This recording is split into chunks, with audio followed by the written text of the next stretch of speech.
I am Dr. Kat, and I am grateful for the mess that brought me here.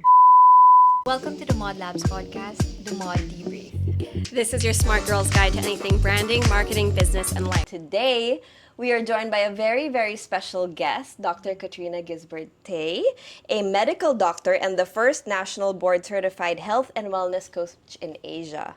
She specializes in leadership, burnout prevention, somatic intelligence for C-suite leaders and families. She has her own podcast, Unpolished Wisdom, where she shares her insights for people navigating the messy middle.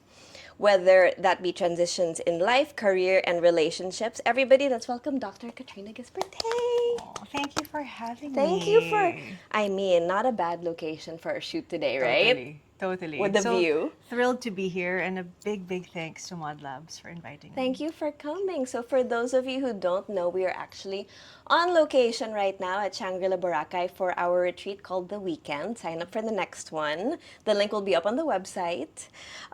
So welcome, Dr. Kat. Thank you for joining us. So let's just dive right in, okay?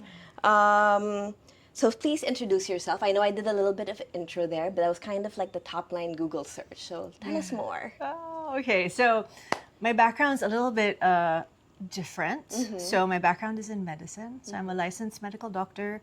My background's in psychology and functional medicine. And about a decade ago, I find myself going into coaching. Awesome. But really, the coaching started because I'm a mom of 3 kids, if you can believe it. I have a daughter who's 23.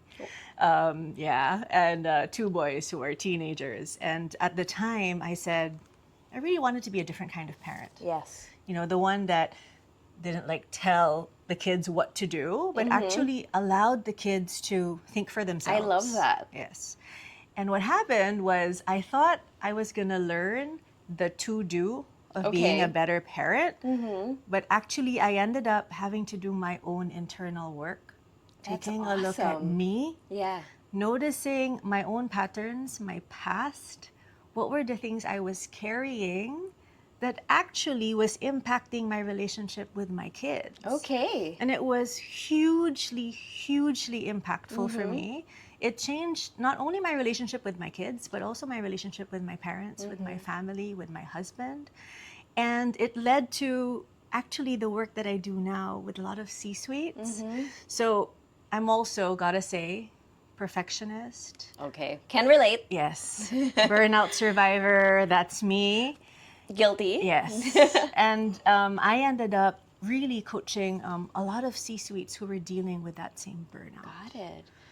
But what an interesting through line, I think, from starting off wanting to be a better parent and to coaching C-suites, right? Yes. So can you talk me through that journey, that through line where you found that, I know you talked about more discovering yourself, but how did you find that the connection between parenthood yourself and helping people through burnout, through all of that career path? Yeah, stuff? I think the through line for me really was noticing that when I was working as a doctor, I was in medical school.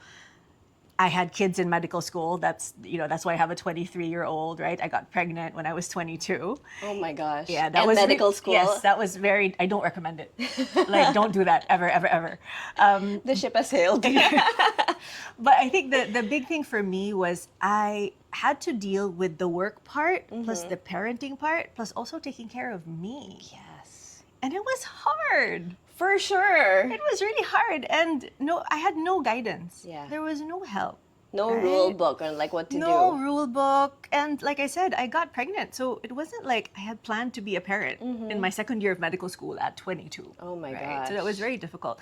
But when I did my coaching and I got my certification, and because I'm a bit of a geek, I just continue getting just so many Learning, certifications. yes. Just why not, right?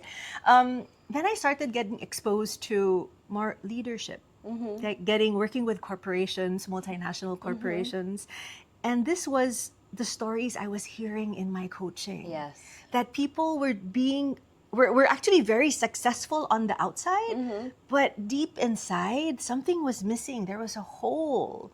Trying to fill that void. Exactly. There was a void that they're like, on LinkedIn, on my CV, everything's working out well, but relationships were crumbling. Yeah. Right? The work was eating them up on the inside. It didn't feel like they were doing the work that their soul was meant to do. It didn't feel fulfilling. Exactly. Okay, let's dive into some definitions, Dr. Kat. Okay. What is inner child healing? We see it a lot on social media. I've seen it on TikTok. Huge buzzy thing online now, but what is it exactly? Yeah, so based on my observations, right, it's really because of the pandemic. That's what I see.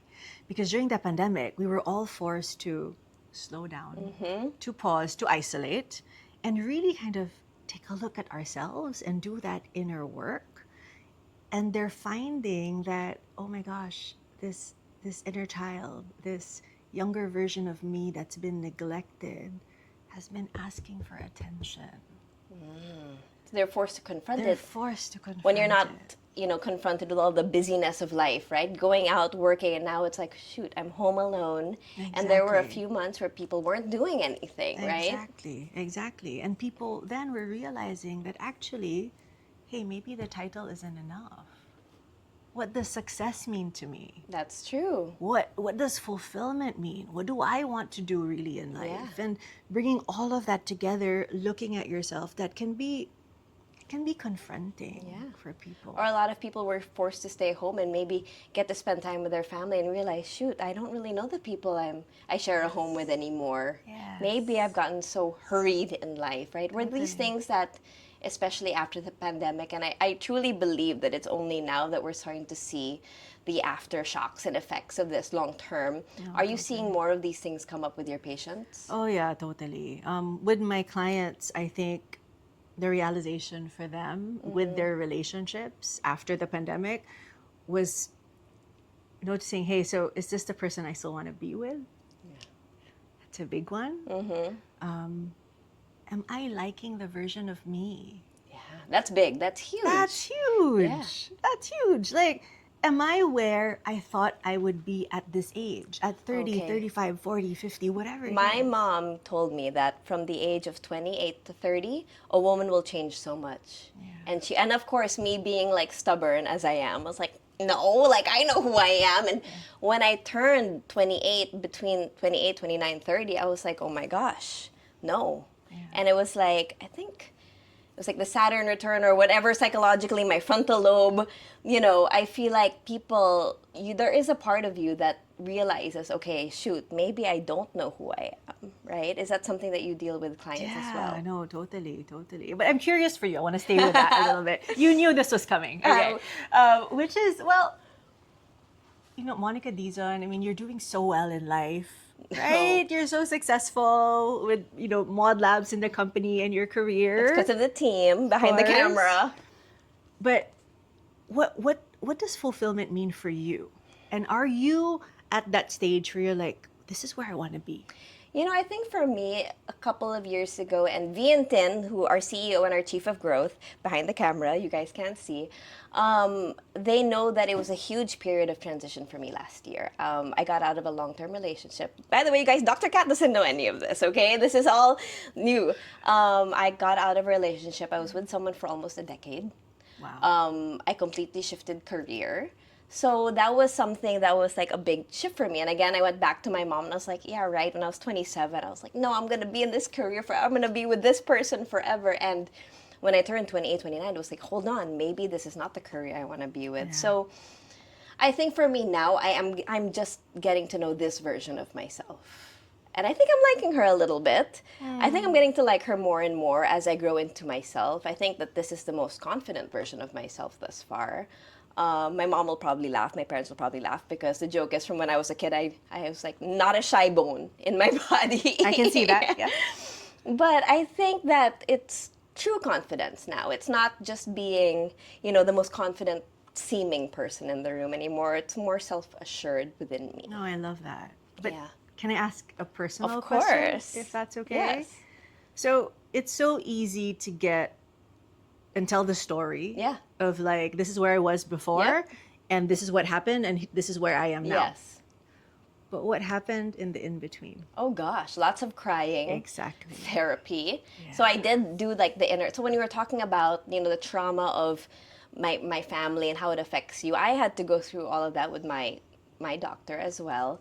And you really see how it trickles down. Yes. Certain things that like maybe I never even met my great-grandfather, but there was trauma that was passed down from my grandmother, my mother to me that, without even meeting him, it has affected me. Yeah. So a lot of time of slowing down, reflection, and again, confronting things that maybe I didn't want to confront, and putting up boundaries with people in my life that I felt like weren't useful, not unuseful, but like maybe putting up boundaries with people that I felt like wouldn't sustain me in the next chapter of my life. Yeah. Yeah. So painful, of course. Yeah, painful. But how did you get over that hump? So I'm stressing on that part only because The messy middle. That's the the messy next. middle. That's our yes, next part. Exactly. Yeah. The messy middle, because I think that's where the gold dust is. Oh yeah. That's where the gold definitely. dust is, right? Yeah. So what did you learn about you in your process of becoming? What did I learn about myself? I think it was a lot of unlearning.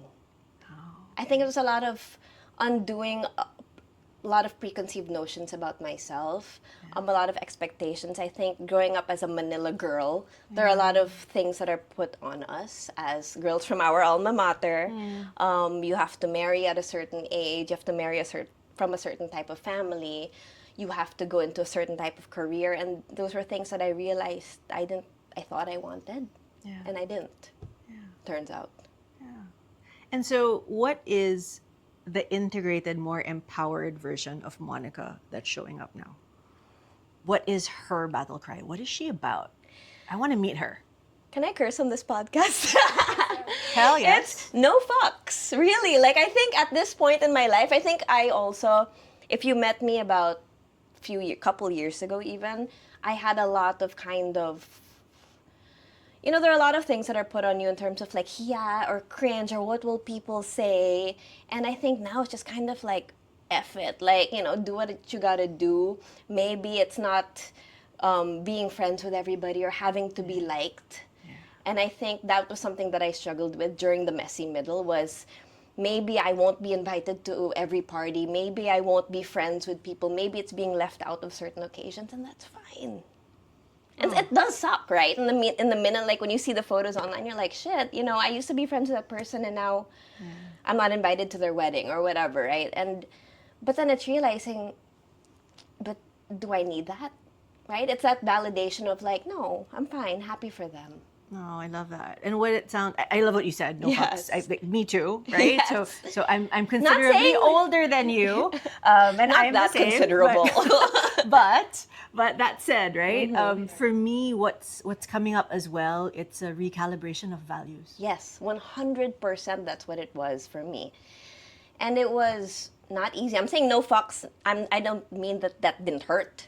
Or that that was easy. Of course not. It still stings sometimes. It still hurts, but I think the no fucks comes from, or what I mean by that is that it doesn't carry into my day-to-day life. Yes. You know what I mean? Like it doesn't affect how I'm going to go through my job, or it doesn't weigh me down.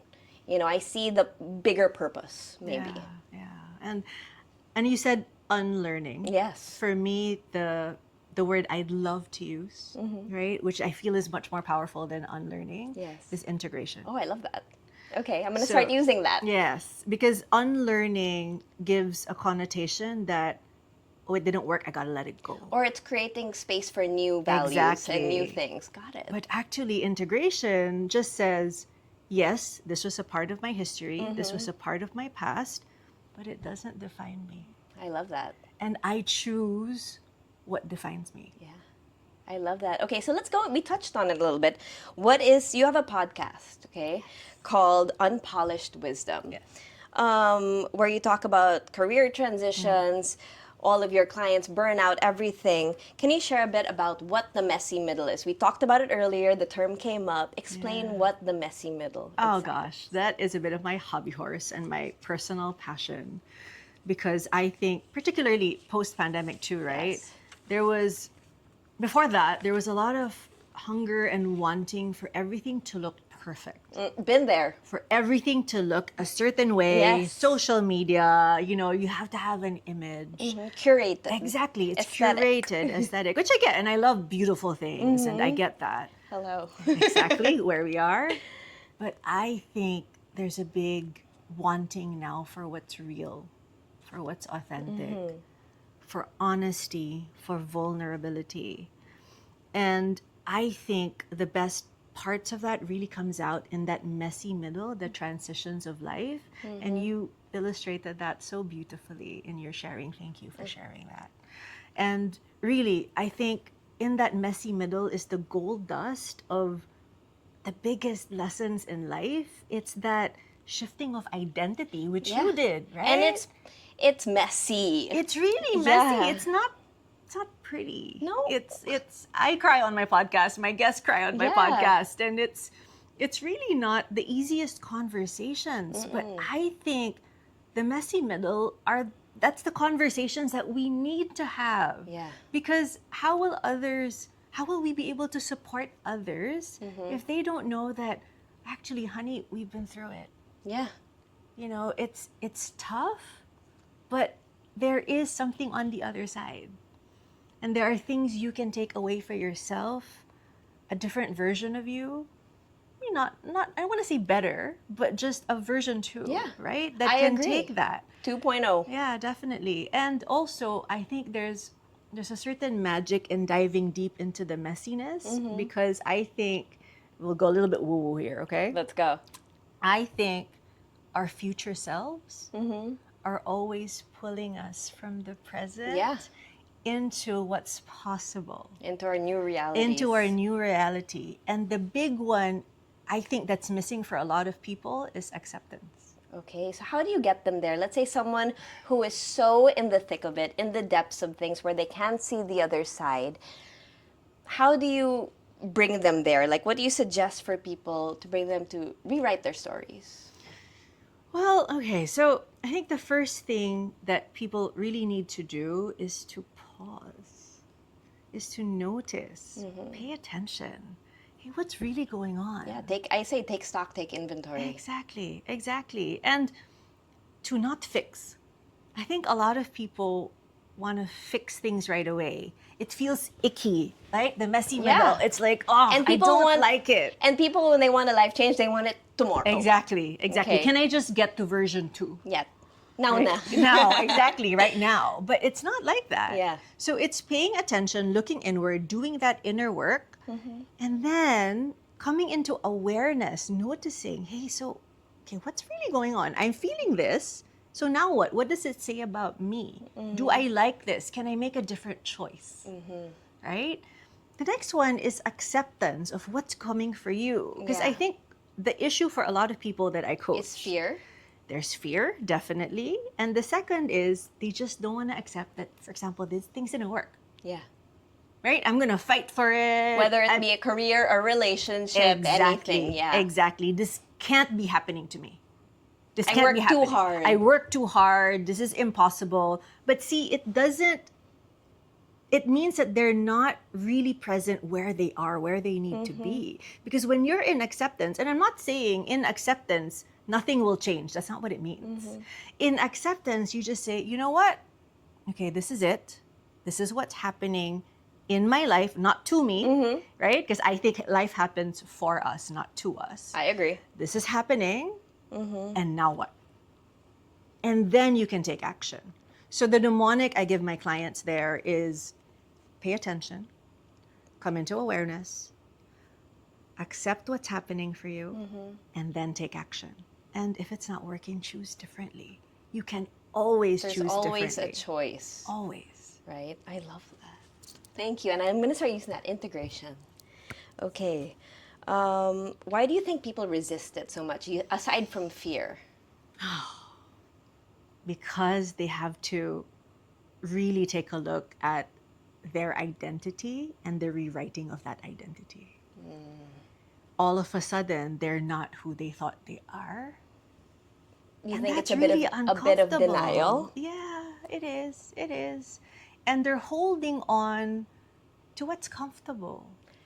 Comfort zone. Yeah, I definitely know from personal experience. We go back to the questions you asked me earlier. I think for me, it was a huge comfort zone. I was with someone for 10 years. It was a relationship, a family that I was into, a friend group. Yeah. And it was a huge comfort zone. I think it took actually a few friends kind of shake me up and be like, hey, you know, you have so much more. So I think rewriting your identity can be scary because I think for a lot of people it's confronting that, right? The messy middle. Yes, totally. It's confronting that. And sometimes you'd have to break down that identity. And rebuilding it is not easy. Brick by brick. Brick by brick, one step at a time, one step at a time. But for me, and I will share that was my messy middle. Actually, when I shifted careers, I mean, I've been told by people that you're a medical doctor. You're a licensed medical doctor. I was You're going to trained ask. in functional medicine. You come from a lineage of surgeons, right? Who are famous in their field. Okay, you're coaching. Like, yeah. What is it, right? And in the Philippines, it's sayang naman you're a Yeah, doctor. exactly. And honestly, for me, I had to really just come face to face with all the voices that were in my head that also told me I'm not good enough. Yeah. I can't do this. I'm older in my career when I shifted careers. Yeah. But really for me, and I think this is a big part of why I do this, first off is that I think this work is really needed in the world. I think not a lot of people provide the space for helping people have their identity shifts, navigating transitions and the messy middle. And the big one, and this goes back to where we started and why I got into coaching. I'm going to get emotional. I want my kids to see that it's possible. Yeah. I think that's a big That's one a for me. higher purpose. Yeah, and I think not just a higher purpose, right? But that you can reinvent yourself. Yeah. No And I matter think- what age you're in. On the topic of reinvention, right? We Okay. talked about that, how you had a huge career shift from being a medical doctor into a healing coach. When you deal with C-suites, right, or when you deal with your clients, do you have a lot of people who are scared to maybe jump into the next chapter of their life or making Oh, a shift? absolutely, 100%. Okay. 100%. Because first off, it's scary. Mm-hmm. There's a lot of fear, right? It's jumping into the unknown. It's not knowing. And for a lot of them, they've been so successful at what they know Yes. to do. Yes. And then all of a sudden, to become a beginner again, It's scary. it's very scary. And I will share, I've done that many times over. I've become a beginner again so many times, with medical career, then getting into coaching, and then going into the somatic work that I do and the trauma release and the inner child work. And every time I feel like, oh my God, like, is this enough? Yeah. Right? Am I good enough? Am I good enough to offer this? It's And- confronting again. Exactly. Yeah. And I've been doing this for a decade now. And for me, the way I see it, my integration of it, and that's the inner child wound, right? For me, which is the not enoughness. Yes. That's what comes up for me. But I've actually integrated it such that now it comes out that the striving, it's not an endless striving, but it's a continuous improvement. I love that. So when we meet with clients at Mod Labs, as you know, we're a personal branding agency, a lot of the people we meet with are at a crossroads in their career, whether like, for example, take yourself, might have been a medical doctor for X amount of years and then started a family, a mom, and then they're in a new chapter in their life, right? Yes. So when people are, let's say, creating this new identity or in our case, creating a new brand, Yep. what are the challenges aside from fear do you see them confronting? I think there's a lot of self-talk. Yes. There's a lot of self-talk that, it's not possible. What will other people What will think? we hear that all the time What with our will they clients? say? Are they gonna accept that I'm doing X when I used to do Y? I'm known for this. Do I have a right to? Yeah. Right? In Tagalog, may karapatan ba ako to do this? Yep. And I think just getting over that hill and noticing for them, what is it that you want to create for yourself? What is this brand new identity that is empowering, Yes. that is aligned with your values, right? That allows you to be fulfilled. And here's the big one for me, and this is why I do this, to give back. Yes. What's interesting to me is that by them simply taking the action of setting a meeting with us or setting an appointment with you, it's like they want it, right? Yes. They want to know that next step, but sometimes it's like they Totally. need, within themselves, they know Totally. already, but they Totally. need to hear that outside validation. Totally. And I think the big one too that I want to share that you guys do really well Thank you. is to hold people's hand, to ask for support. Yes. I think a lot of people, a lot of women, we have this idea that, okay, if I'm going to do this, I must do it on my own. Yes. That, I know, I'm so guilty. And that another one too is that it needs to be hard. Okay, I want to say, I need to struggle for it. it doesn't need to be hard. No. It really doesn't. It can be easy. I always say work smarter, not Yes. harder. Yes. Sometimes Totally. the quickest route is the best route. Totally. Okay. I think that we kind of got into my last portion. I was going to say it's common for a lot of high-performing women to make that their identity, right? The difficult thing, or like, I'm working so hard. How do you, and that's kind of people get their sense of achievement from burnout. Is that something that you see? That they're almost like they wear it like a badge of honor almost. Yeah. I think the performance, right? Yes, it's The performative. doing so well, that becomes an identity that for a lot of high performers, female high performers, they don't understand what it looks like to rest anymore. Yes. So the moment they actually start bringing it down, not like 100 kilometers an hour, they start bringing down the speed, it's almost like they don't recognize who they are anymore. And so the need to rev it up constantly, to have constant high levels of cortisol and adrenaline and all of the stress hormones, right? It becomes the new normal. Yes. And that becomes a problem because let's take a look at the medical side. Your hormones okay? get messed up. Exactly. Yeah. And that is where you get chronic disease. So 75% of chronic disease is caused by chronic high levels of stress hormones. So is that the through line you see between your healing and your medical side? Totally. Do you think that your medical practice sort of legitimizes the healing side for people who might be a little bit skeptical? Yes, in a way, but I don't like the word legitimizes. Okay. For me, what it is I am not just a sum of all of my training, right? But I actually bring a certain holistic point of view that I feel not everybody Yes. will have. That is your unique selling point, your Yes, USP. yes. And for me too, the big one, and I think this is the missing links in all the things we've been talking about, the healing cannot just be cognitive. We are not brains on sticks. That's true. I think a lot of people think that, okay, if I do talk therapy, and therapy is great. I think talking is fantastic. We need that. That's great. Go to your medical doctor, do like the physical, healing, whatever antibiotics, whatever medications you need. Please do that. But I think we don't recognize that even if we tell ourselves in our head, okay, I'm over it, that part of my past, that trauma, Your body holds on. your body will hold on to it. Yeah, I believe that 100%. And our body is going to keep the score.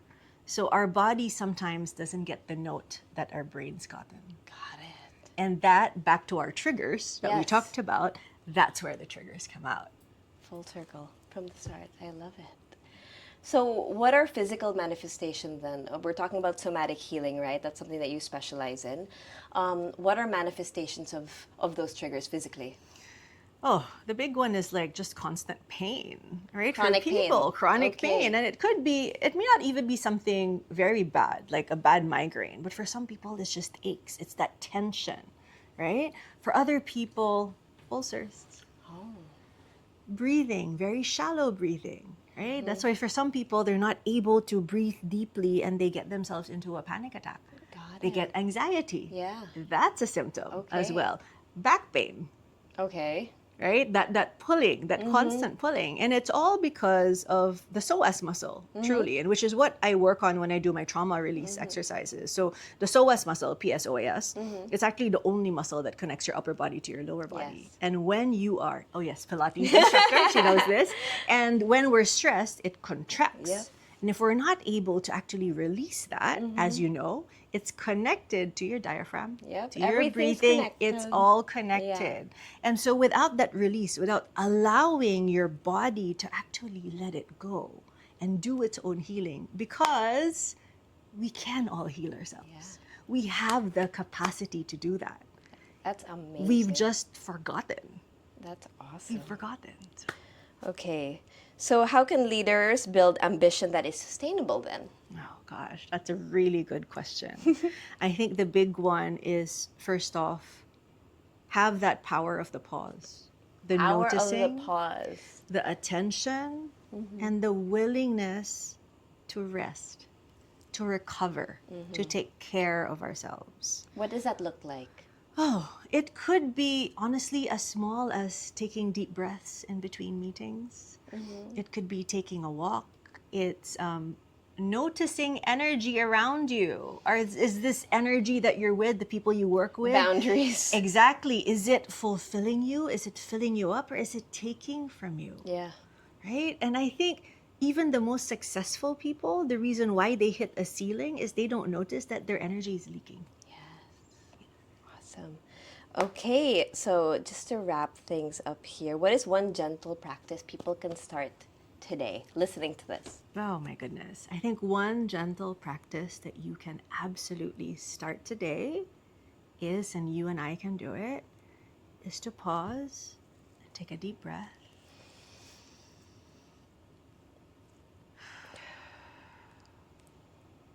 And to be present in the moment.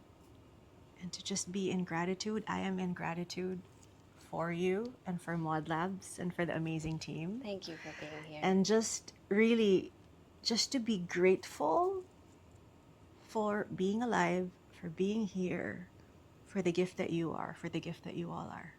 That's one practice. And see how, from that perspective, everything shifts. That's awesome. Okay, so Doc Kat, I'm going to ask you the last question of our podcast. We ask all of our guests, fill in the blanks. I am Dr. Kat and I am blank. I am Dr. Kat, and I am grateful for the mess that brought me here. I love that. Thank you so much, Dr. Kat, for being here, for being our guest on today's episode of the Mod Debrief. We are the Smart Girls Guide to Branding, Marketing, Business, and Life. If what we talked about today resonated with you, if you're a founder, creator, or leader who wants to build a brand with more clarity, purpose, and presence, we'd love to connect with you. You can reach out to us at discover@modlabs.com and we can explore how to work together. You can also follow us on Instagram or visit our website at modlabs.com. And Dr. Kat, can you share with us how we can find you? I am on Instagram at Dr. Katrina Gisbert-Tay. I'm also on LinkedIn, so you can connect with me there. Would love to hear from you. And if you're curious about where your brand stands today, you can also send us a message for a brand audit. We'll help you uncover what's working, what needs alignment, and how your brand can feel more like you. Thanks for being here at the very beginning of the Mod universe, and we are so excited to keep building, reflecting, and growing with you. Thank you.